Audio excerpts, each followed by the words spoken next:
많은 분들이 예수님을 영접하는 일이 쉽다고 생각합니다. 예수님을 주님으로 영접한다는 뜻이 나의 삶의 결정권과 소유권을 주님께 드리는 것이기 때문에 예수님을 따르는 것이 요구된다라고 말하면 선뜻 예수님을 믿으려 하지 않습니다. 부담스럽게 느껴지기 때문입니다. 그래서 사람들은 믿기만 하면 된다, 믿기만 하면 천국에 들어간다라는 말을 좋아합니다. 믿기만이라고 하는 이 말 속에는 예수님을 따르지 않아도, 예수님께 순종하지 않아도, 내가 아무것도 버리지 않아도 예수님을 영접하기만 하면 구원받는다는 말로 들리기 때문입니다. 그래서 믿기만 하면 천국에 들어갈 수 있다, 이런 말들을 좋아합니다. 오늘 본문에서 보면 이런 말씀이 있습니다. 천국에 들어가려면 계명들을 지켜야 한다고 하는 것입니다. 여러분은 이 말씀이 맞다고 생각하십니까? 틀리다고 생각하십니까?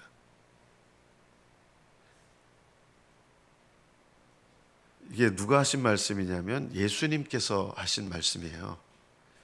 영생에 들어가려면, 천국에 들어가려면 계명을 지켜야 된다. 근데 실제로 대부분의 그리스도인들은 이렇게 생각을 합니다. 아니, 예수님을 믿어야 천국에 가는 거지, 계명을 지켜서 천국에 들어가겠다고 하는 것은 행위로 구원을 받겠다고 하는 율법주의다. 그래서 본문의 부자 청년처럼 행위로 구원을 받겠다고 하는 잘못된 생각을 버리고 오직 예수님을 영접함으로 천국에 들어가야 된다라고 이 본문의 말씀을 결론을 짓습니다. 그런데 이런 해석은 본문과는 전혀 상관없는 잘못된 해석입니다. 믿기만 하면 천국에 들어간다는 말은 성경적인 복음이 아닙니다. 우리는 당연한 거 아닙니까? 라고 생각할 수 있는데, 믿기만 하면 천국에 들어간다, 믿기만 하면 영생으로 들어간다라는 말은 성경적인 말이 아닙니다. 잘못된 말입니다. 만약에 누군가 저에게 구원을 받으려면 어떻게 해야 됩니까? 이렇게 물으신다 그러면 저는 예수님을 믿어 물과 성령으로 거듭나야 됩니다 라고 대답할 것입니다. 또 만약 누군가 저에게 그러면 영생에 들어가려면 어떻게 해야 됩니까? 라고 묻는다면 예수님을 따라서 살아야 됩니다 라고 대답할 것입니다. 천국에 들어가려면 어떻게 해야 됩니까? 라고 물으신다면 예수님을 믿고 예수님 말씀대로 살아야 됩니다 라고 저는 대답할 것입니다. 예수님을 따라 산다는 것은 어떻게 사는 겁니까? 좀 구체적으로 말하면요, 마태복음 5장, 6장, 7장 산상보훈이라고 하잖아요. 그 산상보훈대로 사는 겁니다.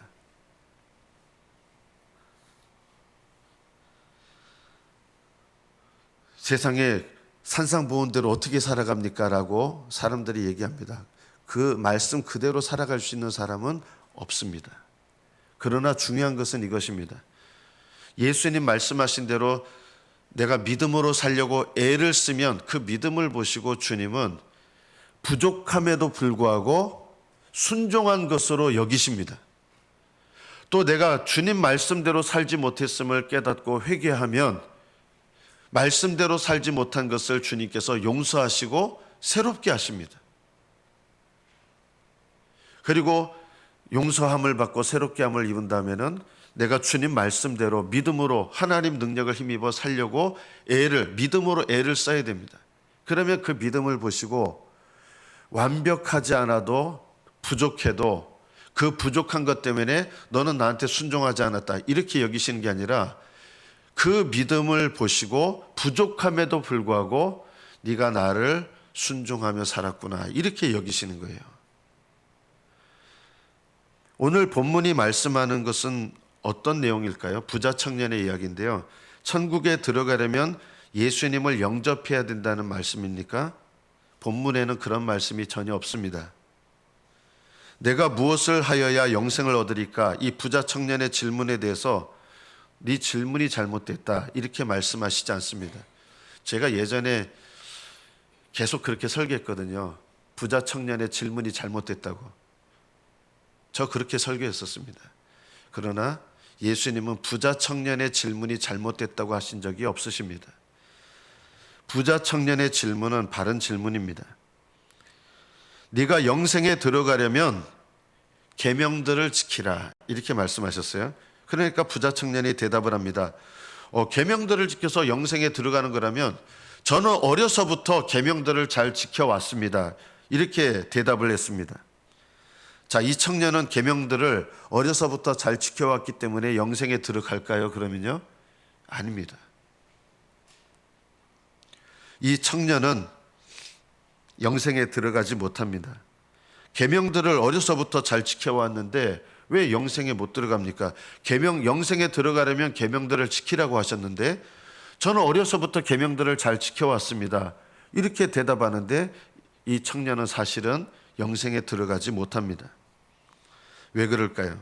이 청년은 아직 예수님 말씀을 깨닫지 못하고 있었기 때문입니다. 구원받지 못한 사람은 계명을 아무리 열심히 지킨다 해도 그 계명을 지키는 것으로 천국에 들어갈 수도 영생에 들어갈 수도 없습니다.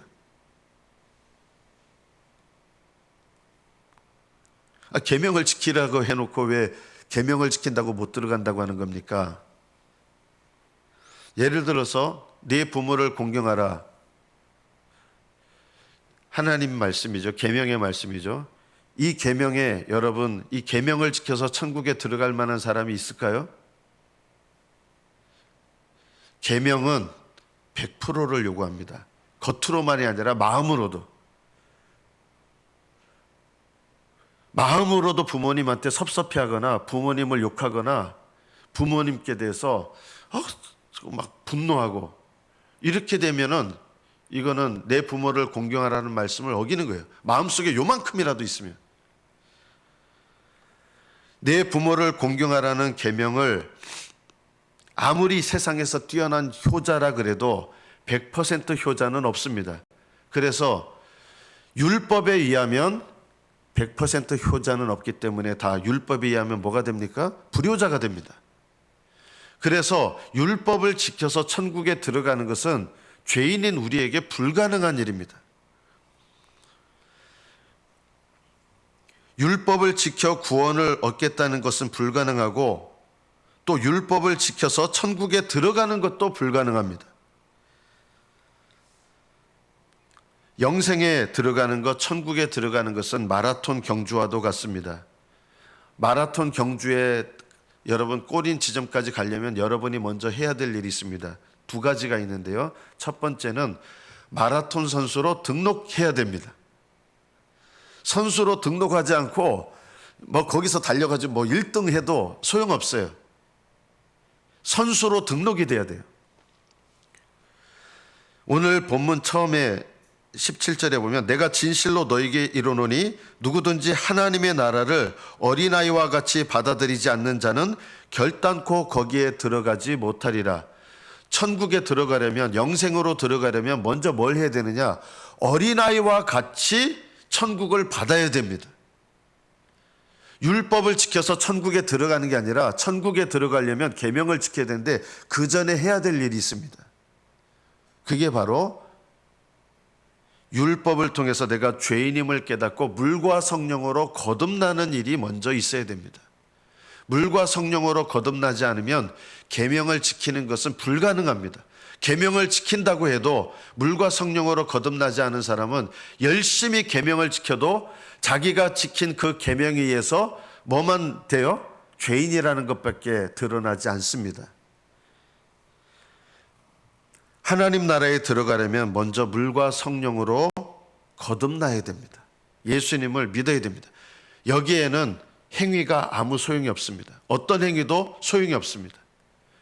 오직 어린아이와 같이 영생을 받아야 됩니다. 천국을 받아야 됩니다. 믿음으로 받아야 됩니다. 아무리 착한 사람도 어린아이와 같이 받지 않으면 천국에 아예 마라톤, 영적인 경주를 시작할 수도 없습니다. 예수님을 영접했다고 하는 것은 천국에 들어가는 영적인 경주에 참여할 자격을 얻은 것과 같습니다. 만약에 참여할 자격을 얻었는데 그 경주를 달리지 않고 제자리에 그냥 머물러 있으면 어떻게 될까요? 그 사람은 꼬린 지점에 들어가지 못할 것입니다. 영생을 받는 것은 어떻게 받느냐? 믿음으로 받습니다. 이것을 기억하십시오. 영생을 어떻게 받습니까? 영생은 믿음으로 받습니다. 그런데 영생에 들어가는 것은 어떻게 들어갑니까? 믿음으로 영생을 받은 사람이 이 영생을 받았다고 하는 것은 약속으로 받은 거예요. 다른 말로 말하면 이 영적인 경주를 달려갈 수 있는 자격을 얻은 거예요. 이 자격을 얻은 사람은 그 다음에 뭘 해야 돼요? 달려가야 되는 거예요. 그 다음에는요. 경주에 참가할 자격을 얻었지만 그 경주를 실제로 뛰어가지 않으면 그 사람이 그 경주에 참여할 자격을 얻었다고 해서 꼬린 지점에 저절로 들어가게 되는 것은 아닙니다. 경주에 참가할 자격은 아무 노력 없이 받습니다. 그러나 그 경주를 뛰어가는 것은 애써서 뛰어가야 됩니다. 그래야 영생에 들어갑니다. 영생을 받는 것은 믿음으로 받지만 그 믿음으로 받은 영생에 내가 약속으로 받은 거예요, 이게요. 약속으로 받은 영생에 실제적으로 들어가려면 경주를 해야 돼요. 달려가야 돼요. 부자 청년은 어디에서부터 잘못되었습니까? 어려서부터 저 율법 잘 지켜왔습니다. 이게 벌써 잘못된 거예요. 어려서부터 잘 지켜왔다고 생각하기 때문에 자신만만해요. 이 청년에게 먼저 필요한 건 뭡니까? 율법을 잘 지켜왔습니다가 아니라 율법으로 내가 하늘나라 영생을 상속할 자격이 없는 자라는 걸 먼저 알아야 됩니다. 율법을 잘 지켜왔습니다. 이거는 못 깨닫는다는 뜻이에요. 율법은 우리가 죄인 되는 것을 깨닫게 하는 법이에요. 그래서 예수님께서 이 청년에게 얘기합니다. 어려서부터 잘 지켜왔습니다 하니까 너 안 지켜왔어 이렇게 말씀하지 않으시고 다른 말씀으로 물어보시는 거예요. 그러면 너에게 한 가지 부족한 것이 있으니 내게 있는 것을 다 팔아 가난한 자들에게 나눠주라. 그리하면 하늘에서 내게 보화가 있으리라. 하늘에서 보화가 뭡니까? 영생입니다. 너는 율법을 잘 지켜왔다고 생각하는데 너는 율법에 아직 깨닫지도 못하고 율법을 온전히 지킬 준비도 안 돼 있다는 거예요. 그래서 그것을 깨닫게 하기 위해서 네게 한 가지 부족한 것이 있다. 네 재산 다 팔아서 가난한 자들한테 나눠줘라. 그러니까 저 그거 못하겠습니다 하고 떠나버렸어요. 그 사람이 큰 부자이므로 이 말씀을 듣고 심히 근심했습니다. 근심한 다음에 알겠습니다 하고 주님 말씀대로 순종하려고 했다면 저는 그거는 믿음이라고 여깁니다. 그러나 이 사람은 심히 근심하고 예수님을 떠나갑니다. 부자 청년은 율법을 어려서부터 잘 지켜왔다고 자신만만했지만 사실은 율법 앞에서 자기가 죄인이라는 것을 전혀 못 깨달았습니다. 그러니까 예수님이 누구신지도 아직 못 깨닫잖아요. 선한 선생님 하는데 너는 날 잘 모른다 하고 하신 거예요. 예수님 제자들이 예수님께서 하신 말씀에 놀라게 됩니다. 그 청년을 보시면서 말씀하시는데 재물이 있는 자는 하나님 나라에 들어가기가 얼마나 어려운지 낙타가 바늘기로 들어가는 것이 부자가 하나님 나라에 들어가는 것보다 쉬우니라. 이 말씀을 듣고 너무 놀란 거예요. 제자들이 시험 들 뻔했어요. 너무 놀라가지고. 그러면 하늘나라에 도대체 들어갈 사람이 어디 있습니까? 여러분도 그런 질문이 나오지 않습니까? 이 부자 청년 괜찮은 청년이거든요. 착한 청년이거든요. 아주 예의 바른 청년이거든요. 우리 교회에서 젊으신 분 중에 제일 괜찮은 사람 딱 집어내가지고 그 사람하고 비슷한 사람이에요. 예를 들면 이 청년이요. 아주 예의 바르고 실력도 있는데 어떻게 보면 참 괜찮은, 성품도 괜찮은 사람이에요.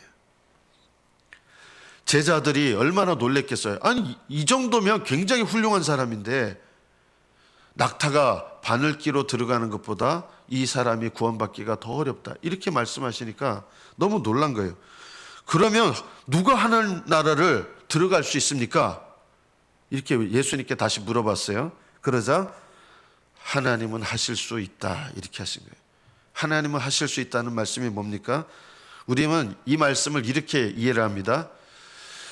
율법을 지켜서, 계명을 지켜서 하늘나라에 들어가는 건 불가능하고 하나님은 하실 수 있다. 계명으로는 죄인인 사람을 날 믿게 해서, 예수님 믿게 해서 하늘나라 들어가게 하신다. 그러나 본문의 뜻은 이런 뜻이 전혀 아닙니다.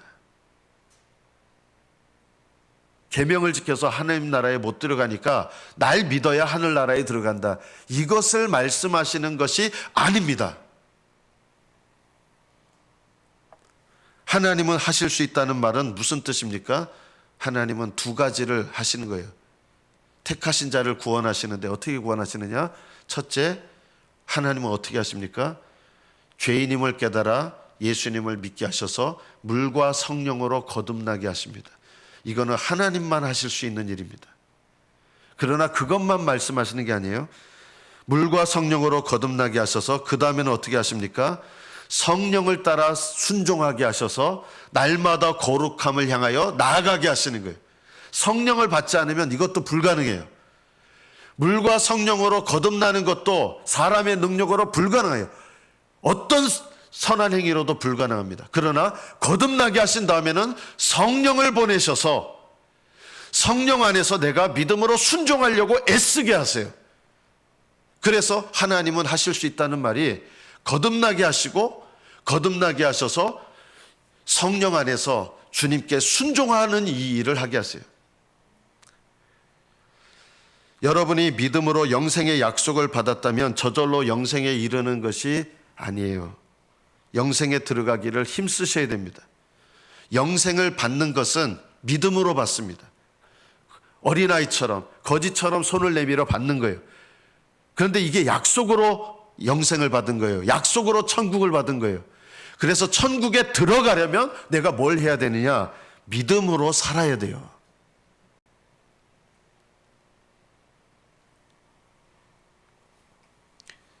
믿음으로 산다는 것은 무엇입니까? 그러면 산상부훈 완벽하게 지켜야 됩니까? 여러분, 산상수훈을 완벽하게 지켜서 하늘나라에 들어갈 수 있는 사람 아무도 없어요. 그러나 주의해야 될 게 있어요. 내가 하나님 말씀, 산상수훈을 예를 들어서 산상수훈을 못 지켰어요. 그럼 어떤 마음을 품어야 돼요? 믿음으로 산다는 것은 내가 주님 말씀을 순종하지 못했습니다 하고 회개하면서 하나님께 용서를 구하고, 주님, 저를 하나님 말씀대로 살지 못한 저를 불쌍히 여겨주세요, 이렇게 주님 앞에 회개함으로 나아가면 그게 바로 믿음으로 사는 거예요.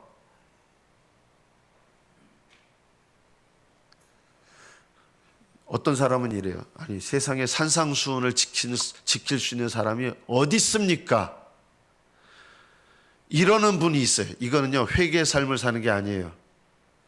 하나님, 제가 주님 말씀대로 살아야 되는데 주님 말씀대로 살지 못했습니다 하고 내 죄를 깨닫고 저를 용서해 주세요. 말씀대로 순종하지 못했던 저를 용서해 주세요. 오히려 이 사람은 이 회개를 주님께서 받으시고 말씀대로 살지 못한 것을 용서하세요. 또 믿음으로 산다는 것은 이 회개의 삶을 사는 거고요. 또 하나가 있어요. 하나님, 제가 주님 말씀에 순종하기를 원합니다 하면서 누가 너에게 이렇게 쳐가지고 뺨을 맞아요. 그러면 또 다른 뺨도 돌리더라. 쉽지 않죠. 그러나 주님 말씀이기 때문에 순종하려고 애를 써요. 믿음으로 순종하려고 애를 써요. 그럼 어떤 일이 일어나는지 아십니까? 믿음으로 순종하려고 애를 쓰면 그 믿음을 보시고, 그 사람의 순종이 완전하지 않아도 완전하지 않은 것을 보시는 게 아니라 그 믿음을 보시고 순종하려고 애쓰는 그 노력, 믿음으로 하는 그 노력을 순종으로 여겨주시는 거예요. 사람이 어떻게 산상수훈 말씀대로 삽니까 하면서 순종하려고, 회개도 안 하려고 그러고 순종도 안 하려고 하는 사람은 말씀을 거스리는 사람이에요. 그러나 말씀대로 살지 못한 것을 내가 회개하면서 불쌍히 여겨주세요.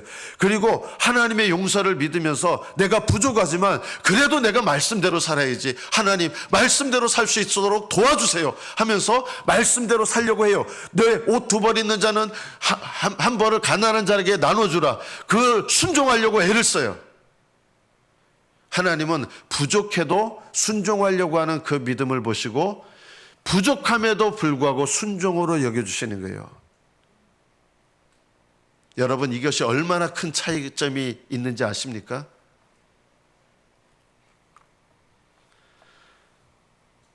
믿음으로 영생의 약속을 받았다면 영생에 들어가기를 힘쓰셔야 됩니다. 그래서 뭘 지키려고 힘쓰셔야 됩니까? 믿음으로 주님의 계명, 주님의 명령을 지키려고 애쓰셔야 됩니다. 그래야 영생에 들어갑니다. 그래야 천국에 들어갑니다. 이거는 율법주의가 아닙니다. 행위로 구원받는 게 아닙니다. 믿음으로 구원받는 거예요. 이게요. 여러분이 이 진리를 깨닫기를 축복합니다.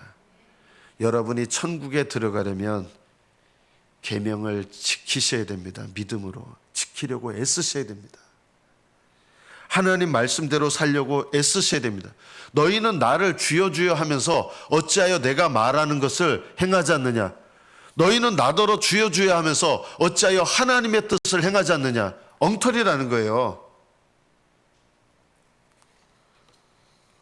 우리는 영생을 얻는 것과 영생에 들어가는 것을 구별할 필요가 있습니다.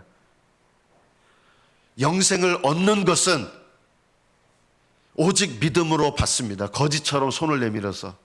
그러나 영생에 들어가는 것은 믿음으로 애쓰셔야 됩니다. 여러분, 천국에 들어가려면요, 기도하기를 애쓰셔야 돼요.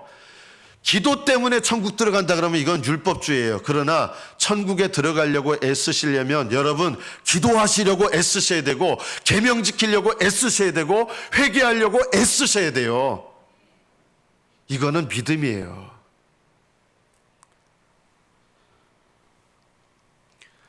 예수님께서 영생에 들어가려면 계명들을 지키라 말씀하신 것은 율법을 열심히 지키면 능히 천국에 들어갈 수 있다는 것을 말씀하신 것이 아닙니다. 반대로 율법의 행위로는 천국에 들어가는 것이 불가능하니 나를 영접해야 영생에 들어간다, 이것을 말씀하시는 게 아닙니다.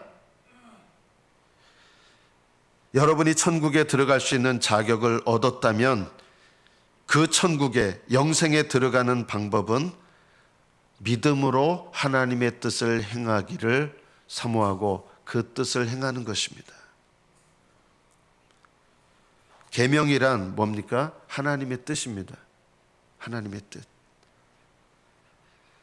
그리고 하나님의 뜻의 전체 요약이 마태복음 5장, 6장, 7장 산상수훈입니다. 니고데모라고 하는 사람을 만나서 예수님은, 저는 선생님이 하늘에서 오신 분임을 잘 알고 있습니다. 믿습니다. 그 믿음이 필요한 게 아닌 거예요. 네가 하나님 나라를 보려면 물과 성령으로 거듭나야 된다. 니고데모에게는 물과 성령으로 거듭나야 된다는 걸 말씀하신 거예요. 하나님 나라를 보려면 너 딴 거 필요 없다. 물과 성령으로 거듭나야 된다. 이 부자 청년에게는 뭘 말씀하신 거예요? 영생에 들어가려면 계명들을 지키라라고 하신 거예요. 예수님은 이 말했다 저 말했다 하시는 분이 아니에요. 이 두 가지가 하나예요. 천국에 들어가려면, 영생에 들어가려면 예수님을 믿어야 되고, 예수님을 믿은 다음에는 믿음의 경주를 하셔야 됩니다. 마태복음 28장 19절 여러분도 많이 들었을 거예요. 그러므로 너희는 가서 모든 민족을 제자로 삼아. 제자로 삼으려면 예수님을 주님으로 영접해야 됩니다.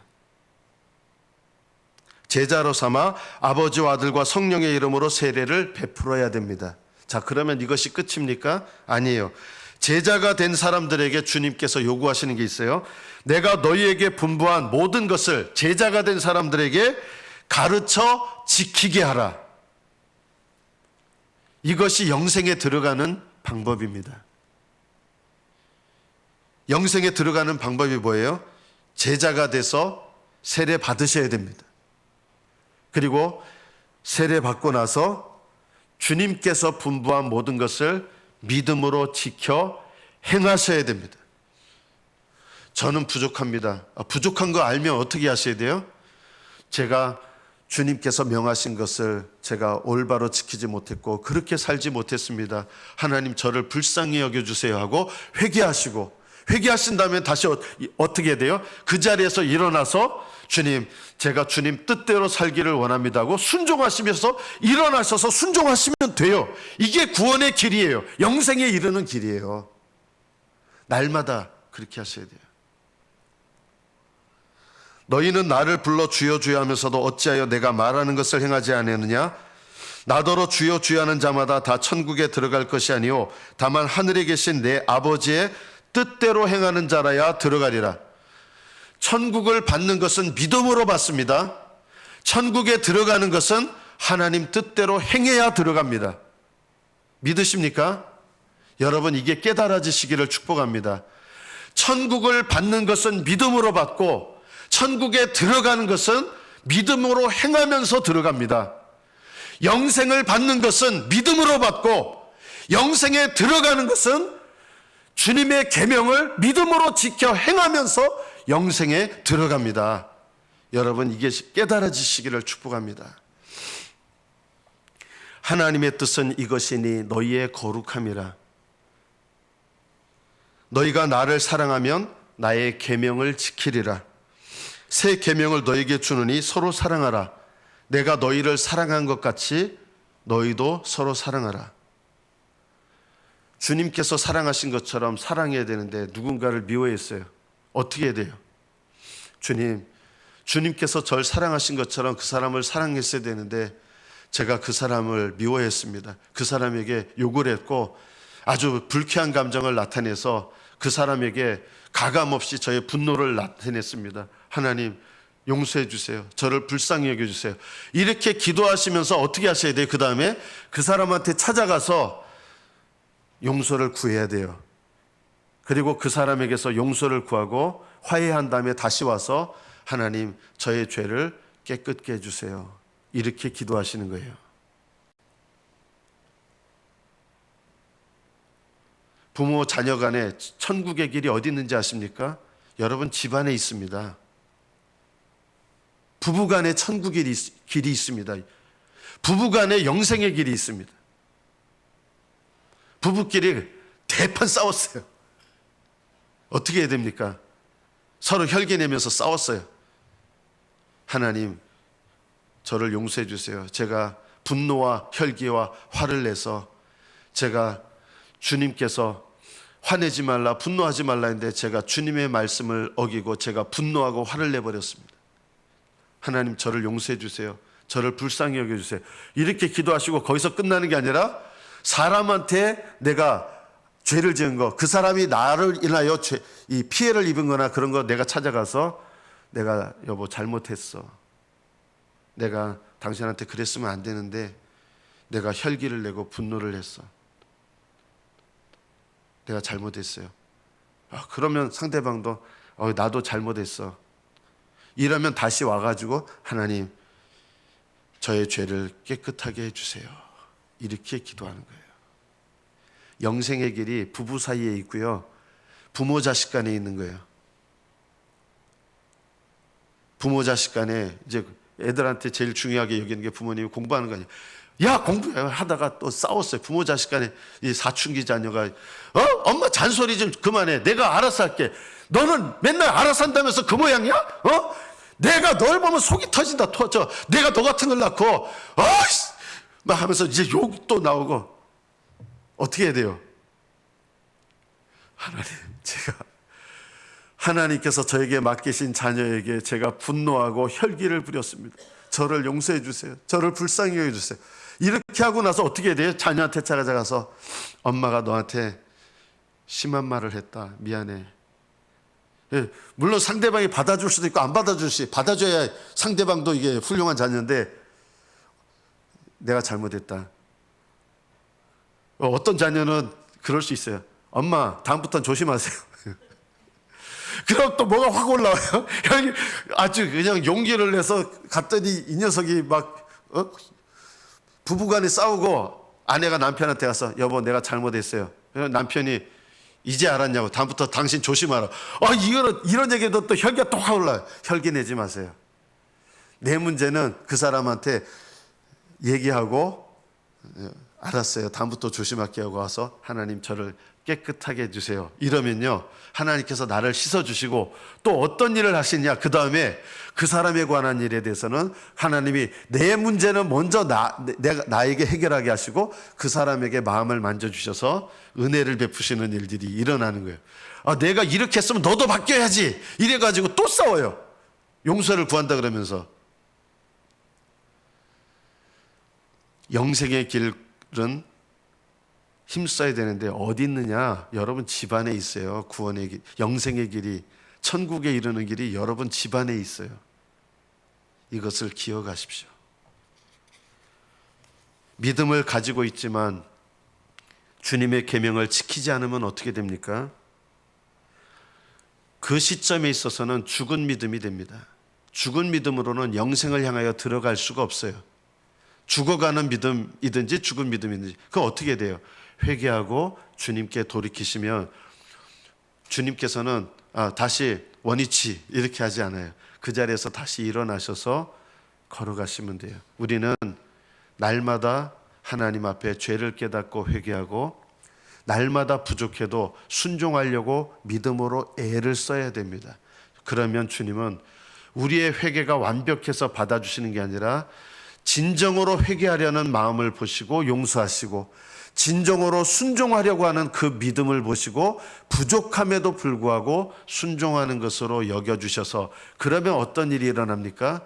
주님과 친밀한 관계를 맺고요. 주님과 동행하는 믿음의 삶을 걸어갈 수가 있게 됩니다. 완벽해서 걷는 거 아니에요. 회개가 완벽하게 된 다음에 주님과 동행한다 그러면 우리 중에 아마도 주님과 동행할 수 있는 사람은 한 명도 없을 거예요. 그러나 진정으로 회개하려고 하는 마음, 내가 모든 죄에 대해서 회개하려는 마음, 내가 모든 하나님의 명령에 대해서 순종하려고 하는 마음, 이 믿음으로 회개하고 순종하면 주님은 부족함에도 불구하고 그 마음의 진정성과 믿음을 보시고 받아주시는 거예요. 믿음을 보시고. 믿음의 경주는 그래서 날마다 회개와 순종으로 경주하는 경주입니다. 이 경주를 사람은 불가능해 하면서 아예 안 달려가는 사람은 바깥 어두운 데 쫓겨나는 거예요. 그러나 부족함에도 불구하고 회개하려고 애쓰고 부족함에도 불구하고 순종하려고 애쓰고 이런 연약한 믿음이지만 주님은 이 연약한 믿음도 기쁘게 받으시는 거예요. 믿음으로 천국을 받지만 천국에 들어가는 것도 믿음으로 들어가는 겁니다. 어떻게 해요? 회개와 순종함이 바로 믿음이에요. 영생의 약속을 받으셨습니까? 그러면 날마다 죄를 고백하고 회개함으로 그리고 거룩함으로 나아가시기를 힘쓰셔야 됩니다. 그리고 날마다 믿음으로 순종하여 자기 십자가 지는 순종을 하시려고 애를 쓰셔야 됩니다. 자기 십자가가 뭡니까? 내가 너희를 사랑한 것 같이 너희도 서로 사랑해라. 희생적인 사랑, 주님의 사랑을 본받는 게 자기 십자가입니다. 여러분 남편을 향해서 아유, 우리 남편이 내 십자가입니다. 그거는 내 십자가 아니에요. 남편이 내 십자가가 아니라 자기 십자가는 뭐냐면 그런 남편을 향해서 자기 희생적인 사랑을 내가 나타내는 게 자기 십자가예요. 믿으십니까? 자녀들이 네가 내 십자가다 이런 말 하면 안 돼요. 네가 나를 너무 힘들게 한다. 그런 자녀에게 희생적인 주님의 사랑으로 그 자녀에게 사랑을 나타내는 게 바로 자기 십자가예요. 자기 십자가를 짊어지라는 말은 정말 꼴보기도 싫고 하는 그런 사람에게 또는 왼수와 같은 사람에게 아주 그냥 저 인간은 죽었으면 좋겠다고 하는 그런 생각이 드는 사람에게 예수님께서 그런 죄인, 그런 원수, 그런 더러운 나에게 사랑을 베푸신 것처럼 내가 주님께 받은 그 사랑 때문에 그 사람을 향해서 주님께서 나에게 원하시는 사랑의 순종을 하는 것, 이게 바로 자기 십자가예요. 잘 안 되죠, 이게요. 안 돼도 이 자기 십자가 지는 순종을 하려고 애를 쓰는 거예요. 마음속에는 부글부글해요. 끓어요. 그러나 그 마음을 회개하면서 그 부글부글 끓게 만드는 남편이나 아내를 향해서 내가 주님께서 나에게 베푸신 사랑의 행위를 순종하려고 애를 써요. 그냥 부글부글 끓어도 그래도 우리 불쌍한 남편을 위해서 내가 밥이라도 더 정성스럽게 밥을 지어서 대접을 한다면 그게 바로 자기 십자가를 지는 겁니다. 자녀가 속을 너무 상하게 했어요. 그러나 그것을 회개하면서 오히려 하나님 앞에서 내가 자녀를 더 사랑하지 못한 것을 회개하면서 그 자녀에게 주님께서 베풀기를 원하시는 사랑을 순종하려고 애쓰고 하려 하면 아직 내 마음속에 부글부글 끓는 게 있을 수 있어요. 그런데 주님은 그 부글부글 끓는 거를 보는 게 아니라 순종하려고 하는 믿음을 보시고 자기 십자가를 지는 것을 받으시는 거예요. 언제까지 해야 돼요? 날마다. 그리고 하늘나라 들어가는 날까지 이것을 하라는 것입니다. 그러면 여러분 날마다 자기를 부인하고 자기 부인은 내주에 회개하는 거예요. 자기 십자가 지는 거는 주님의 사랑을 나타내려고 순종하려고 애쓰는 거예요. 이것을 하면서 우리는 그것이 자체가 이미 날마다 영생을 향해서 나아가는 겁니다. 천국을 향해서 들어가는 겁니다. 믿기만 하면 천국에 들어간다는 말에 속지 마십시오. 믿기만 하면 천국에 간다는 말은 성경에 없는 말입니다. 거짓말입니다. 베드로가 예수님께 말씀드립니다. 보소서 우리가 우리의 것을 다 버리고 주를 따랐나이다. 그러자 예수님께서 네가 100% 따랐다고 생각하냐? 이렇게 말씀하지 않았어요. 예수님께서 베드로에게 뭐라고 하십니까? 내가 진실로 너희에게 이르노니 하나님의 나라를 위하여 집이나 아내나 형제나 부모나 자녀를 버린 자는 베드로도 여기 포함이에요. 현세에 여러 배를 받고 내세에 영생을 받지 못할 자가 없느니라. 현세에 여러 배를 받는다 그랬어요. 여러 배를 받는다는 게 뭐예요? 세상 축복받는다는 뜻이에요. 그렇게 성경 해석하는 거는 엉터리 해석이에요. 여러 배를 받는다는 것은 무슨 뜻입니까? 주님께 순종해서 하나님 나라를 위해서 버린다는 것은 가족관계 끊는다는 뜻이 아니에요. 오히려 버린다는 것은 하나님을 위해 두고 자기 십자가를 오히려 짊어지는 거예요. 그렇게 해서 순종하면 여러 배를 받아요. 세상 축복받는다는 뜻이 아니에요. 뭘 받아요? 영생을 이 땅에서 누리는 거예요. 영생을 향해서 나아가면 죽은 다음에 영생을 누리는 게 아니라 영생을 향해서 나아가는 사람은 날마다 일부분의 영생을 누립니다. 그게 뭔지 아십니까? 영생은 곧 하나님과 그의 보내신 자 예수 그리스도를 아는 것입니다. 안다는 말은 주님과 친밀한 교제를 나누면서 그 교제 속에서 주님을 알아가는 경험으로 아는 거예요. 이게 영생이에요. 주님께 회개하며 순종하는 사람은 완전하지 않아도 이 땅에서 뭘 얻어요? 영생을 누려요. 여러분이 이 땅에서 날마다 영생을 누리시기를 축복합니다. 영생을 누리시면서 날마다 영생으로 들어가시기를 축복합니다. 왜 나는 우리 집안 이런 형제들 만났을까? 왜 이렇게 우리 부모님 같은 분 만났을까? 여러분 그렇게 절대 하지 마세요. 하나님은 내 부모님 같은 분을 통해서 나에게 뭘 말씀하시는 거예요? 내 부모를 공경하라, 계명에 순종하는 거 훈련시키세요. 그래서 내 부모를 공경하라는 주님의 말씀에 순종하려고 애를 쓰면서 오히려 하나님은 그 믿음을 보시고 그 사람의 순종을 보시고 여러 배를 받게 하세요. 영생을 누리게 하세요. 하나님과 친밀한 관계를 누리게 하세요. 날마다 영생을 누리시기를 축복합니다. 그리고 날마다 영생으로 나아가시기를 축복합니다. 여러분이 영생을 향하여 달려가고 있는 사람인지 알 수 있는 한 가지 방법이 있습니다. 영생을 향하여 달려가시는 분들은 예수님을 아는, 예수님과 친밀한 관계 속에서 예수님을 아는 일들, 그분의 은혜를 알고 그분을 경험하여 아는 일들이 나타날 것입니다. 저는 너무 죄인이라서 불가능해요. 아니에요. 지금까지 내가 하나님을 거스려 살아왔다면 하나님께 회개하여 돌이키시고 그리고 하나님께 순종함으로 나가기를 애쓰신다면 하나님은 여러분을 새롭게 받아주시고 영생을 이 땅에서 누리게 하시고 영생을 향하여 달려가게 하실 것입니다. 여러분 가정 안에서 영생의 길을 발견하기를 축복합니다. 불편한 관계 속에서 영생의 길을 발견하시기를 축복합니다. 그 길을 달려가십시오. 기도하겠습니다.